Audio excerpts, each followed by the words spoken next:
Mungkin kamu sering dibilang sensitif, tapi otak kamu bingung. Sebenarnya sensitif itu apa? Perasaan kamu biasa-biasa aja, nggak pernah sensitif dalam hal apapun. Tapi kok sering dibilang sensitif ya? Hai semuanya, selamat datang di Stella Vital. Seperti biasa, aku ingin mengajak kalian ngobrol tentang kehidupan kita lebih jujur, lebih dalam. Tapi obrolan ini pelan-pelan aja dan lebih santai. Dan buat kalian yang jiwa-jiwa sensitif, mungkin selama ini kalian masih bingung tentang apa sih jiwa sensitif itu. Tapi kita akan obrolin ini biar kita bisa lebih mengenal diri kita lebih dalam lagi. Dan kita akan lebih berani untuk jujur tentang diri kita sendiri. Nah, di episode sebelumnya, kita udah ngobrolin sesuatu hal yang dimana kita ini udah masuk ke fase dewasa, tapi untuk berhenti mengkhianati diri. Karena ternyata menjadi seseorang yang dewasa, tapi mengkhianati diri itu sangat-sangat melelahkan. Dan banyak juga sebenarnya yang sering mengkhianati diri itu adalah orang-orang yang peka, orang-orang yang perasaannya sensitif banget, orang-orang yang berjiwa sensitif. Dan mungkin itu adalah termasuk kamu juga. Nah, kali ini, di episode kali ini, aku ingin menyampaikan, aku ingin mengajak kalian ngobrol untuk mengenal lebih dalam lagi sebenarnya apa sih jiwa sensitif itu. Tapi, obrolan di sini, kita mengenal tentang jiwa sensitif itu bukan untuk melabeli atau bukan untuk membedakan atau untuk mengkotak-kotakan atau untuk merasakan gue lebih spesial daripada orang lain. Enggak.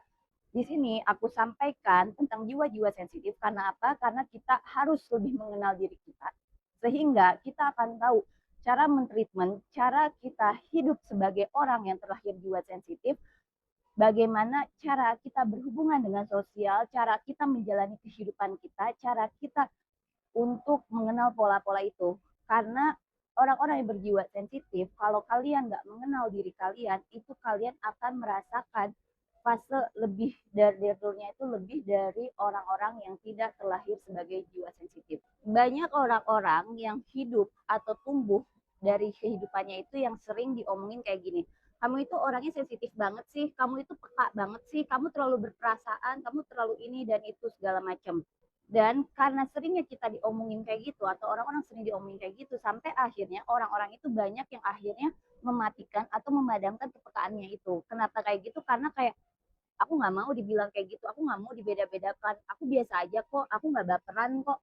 Padahal sebenarnya kepekaan atau sensitif itu bukan sebuah masalah, tapi karena di lingkungan yang tidak support kita dan kita pun tidak mengenal diri kita, akhirnya membuat kepekaan itu menjadi sebuah masalah.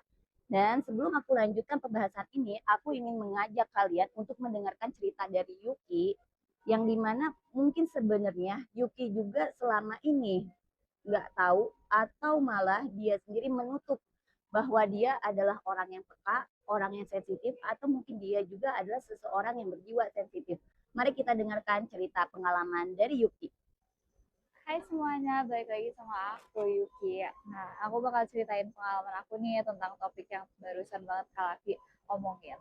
Jadi dari dulu tuh aku sebenarnya orangnya tuh intuitif banget kan. Kayak aku tuh suka pakai perasaan aku, apa-apa tuh pokoknya nggak bisa aku jelasin pakai kata-kata, tapi aku rasain aja pakai intuisi aku. Nah, tapi kalau aku kayak gitu tuh, aku ngerasanya orang-orang sekitar aku tuh mikirnya kayak aku aneh. Misalnya aku bilang nih kayak ya tapi kayak intuisi aku agak nggak ngebolehin aku pergi sih, kayak pasti mereka tuh mikirnya butuh alasan logisnya, padahal buat aku tuh ya udah aku ngerasa intuisi aku maunya kayak gitu, aku ngerasanya kayak gitu, jadi kayak aku nggak bisa ngejelasin. Nah, karena itu tuh aku belakangan ini setahun yang lalu tuh aku nggak pernah pakai intuisi aku, kayak aku beneran nggak pernah ngerasain apa-apa, aku ya udah aja, aku semuanya logis aja.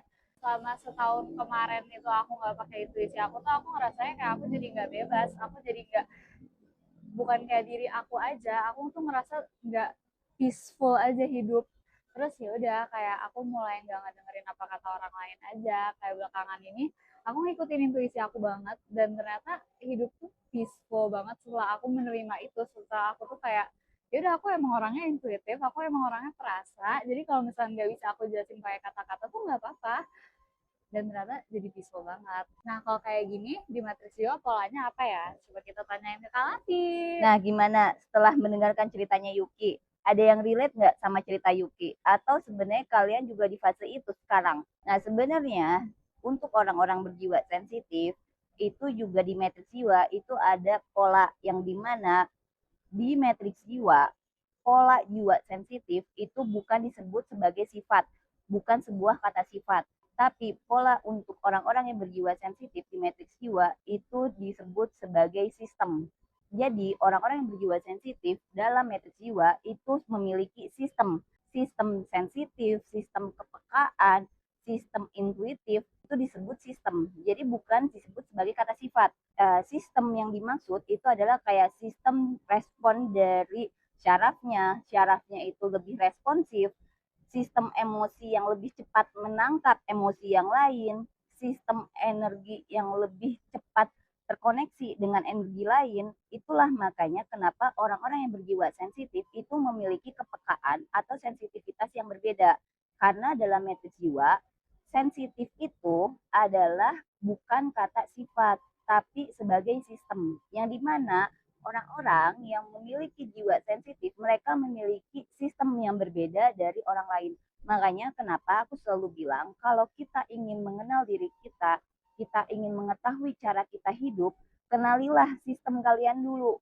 Sampai akhirnya kalian tidak terbawa dengan sistem-sistem yang lain atau dengan sistem-sistem orang lain. Dan sebenarnya masalah di kehidupan kita atau buat orang-orang yang berjiwa sensitif, masalah itu kan sering muncul.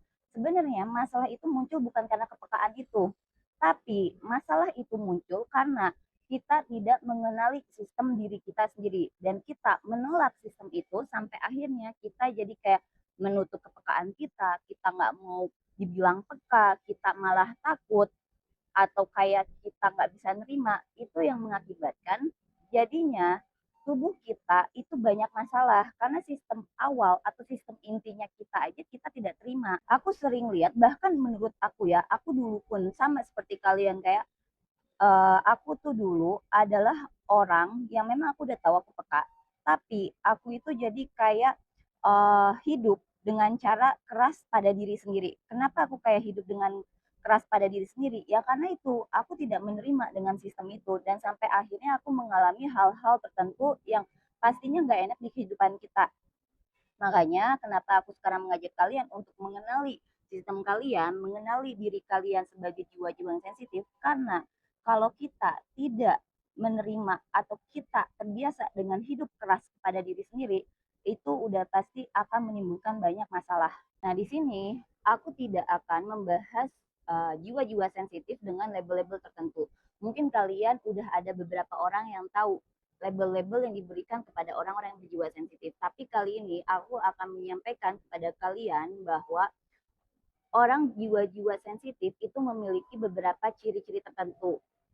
Yang dimana cirinya itu adalah mudah menyerap energi, mudah merasakan emosi, mudah respon terhadap hal-hal lain, terus syaraf-syarafnya itu lebih responsif, cepat merasa penuh di tempat ramai, cepat capek, cepat lelah, terus banyak juga yang lebih sering kayak tubuhnya itu lebih cepat bereaksi daripada pikiran. Dan buat orang-orang yang berjiwa sensitif itu seringkali kayak butuh waktu sendiri untuk kembali utuh. Jadi banyak orang-orang yang berjiwa sensitif itu lebih membutuhkan waktu untuk recovery dirinya sendiri. Tapi sayangnya sistem atau orang-orang yang berjiwa sensitif ini itu tidak inline dengan kehidupan yang dituntut secara cepat. Jadi itu banyak yang akhirnya terjadi problem. Kita sebagai jiwa sensitif membutuhkan waktu untuk recovery, tapi sistem di luar atau sistem di kehidupan kita itu menyuruh kita hidup dengan cepat. Dan kalian ada yang ngerasain kayak gitu nggak? Coba kalian tulis di komentar. Selama ini kalian merasakan kayak gitu nggak? Dan bahkan karena orang-orang yang berjiwa sensitif itu sering membutuhkan waktu untuk recovery sendiri, itu kadang-kadang orang jadi merasa atau orang sering ngomong kayak gini, ih lu manja banget sih, ih lu kayak lemah banget sih, sampai akhirnya karena kita sering diomongin kayak gitu akhirnya itu ke sistem tuh, itu masuk tuh ke sistem kita sampai akhirnya kayak kita ah ya udah kita ini manja ya, kita ini begini ya, kita ini begitu ya, sampai akhirnya tuh numpuk. Akhirnya itu yang akan merusak sistem dalam diri kalian dan itu yang akan membuat kelelahan di hidup kalian. Tapi tenang aja, saat orang-orang yang berjiwa sensitif itu hidup dengan ritme yang sesuai, maka dia itu akan jauh sangat stabil, akan jauh lebih intuitif, dan akan lebih kuat dibanding orang-orang yang lain. Karena apa? Karena dia udah lebih stabil, dia udah lebih bisa mengikuti ritme kehidupannya dia, atau ritme dari jiwanya dia, atau ritme dari sistem dirinya dia. Jadi buat teman-teman semua yang memang kalian ini jiwa sensitif, mulai sekarang stop untuk menutupi sistem kalian, stop untuk merusak sistem kalian, karena kalau kalian lebih stabil, kalian itu akan membantu orang-orang di sekitar kalian. Nah, aku juga di sini mau nanya sama kalian, sebenarnya kepekaan kamu atau sensitifnya kamu itu sering banget muncul di bagian mana sih? Apakah di perasaan, apakah di energi, atau di emosi, atau mungkin di sistem badan kamu, di syaraf kamu? Kalian tulis di komentar, nanti kita ngobrol bareng-bareng di komentar.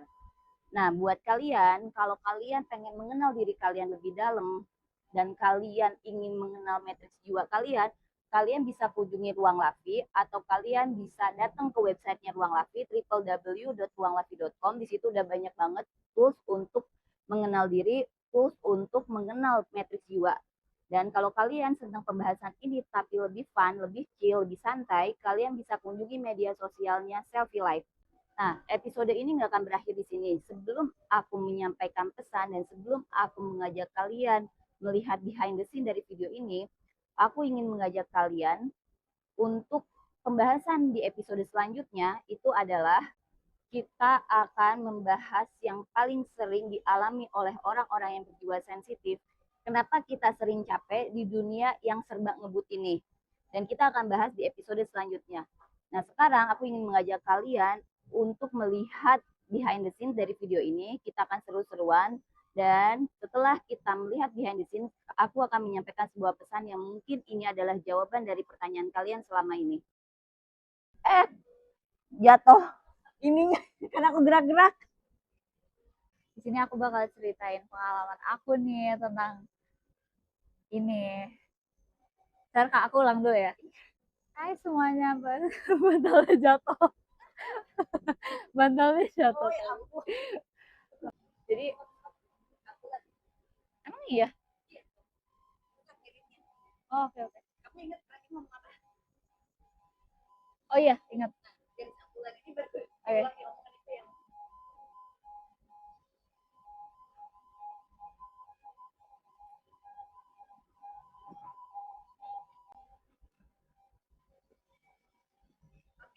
Oke.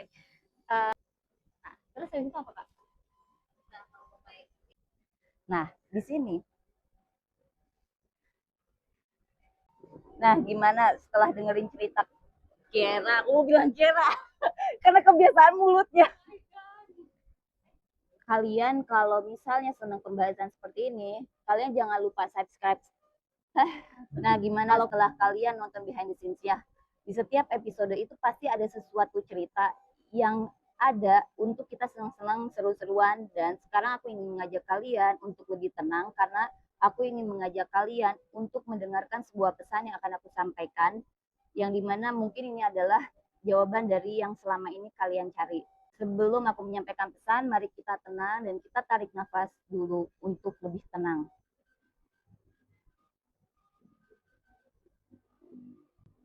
Pesan yang ingin aku sampaikan itu adalah kepekaan bukan sesuatu yang harus diperbaiki. Ia hanya perlu dipahami. Saat kamu berhenti memaksa diri hidup seperti orang lain, tubuhmu akan mulai merasa aman. Dan dari rasa aman itulah hidup pelan-pelan menjadi lebih jujur, lebih selaras, dan lebih milikmu. Maka mulailah mengenal dirimu dan mulailah menerima dirimu sehingga kamu akan menjadi dirimu sendiri. Itu aja pesan dan rangkaian dari episode ini yang telah aku sampaikan kepada kalian. Kalau kalian senang pembahasan ini, kalian masih pengen ngobrol bareng-bareng, kalian jangan lupa subscribe Stella Fit Talks dan nyalakan lonceng biar kalau kita ada episode baru, kalian bisa gak ketinggalan, kalian bisa langsung lihat, karena kita akan terus-terusan ngobrol bersama-sama di Stella Fit Talks. Terima kasih buat semuanya dan kita berjumpa di episode selanjutnya. Bye-bye.